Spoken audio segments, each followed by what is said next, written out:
Abayizi b'essomero lino okkubwa Laddu basangiddwa mu kibiina kyabwe nga basoma ebitabo ekiro nga beetegekera ebigezo by'ekibiina eky'omusanvu mu byakamalirizo ebitandise olwaleero. Abayizi okuli Namiyingo Florence ne Bangi Scovia bakoseddwa bya nsusso era bano tebasobodde na kukola bigezo. Abalala bakoseddwa naye nga basobodde okukola ebigezo kuliko Kamya Dennis, Kayongo Gideon, Semuyaba Dodoviko, Nampoza Rose, Mushimire Agnes, Senkaba Samuel ne Kaweesi Simon. Abasomesa bagamba babadde bateeseteese bulungi abayizi baabwe wabula bawunikiridde eggulu bwe lyabalumbye.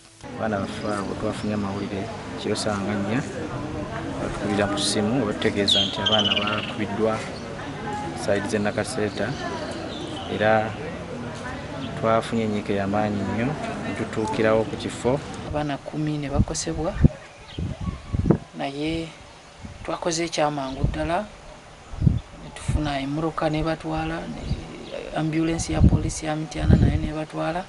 Katukolagana n'abakulu ba Education Department ya Mityana. Essomero Nakaseeta Islamic Primary School Mityana lisiibye mu kiyongoberewo wabula ng'abayizi abakubiddwa Laddu abatakoseddwa nnyo basobodde okukola ebigezo bino naye nga babadde bakyalina ensisi.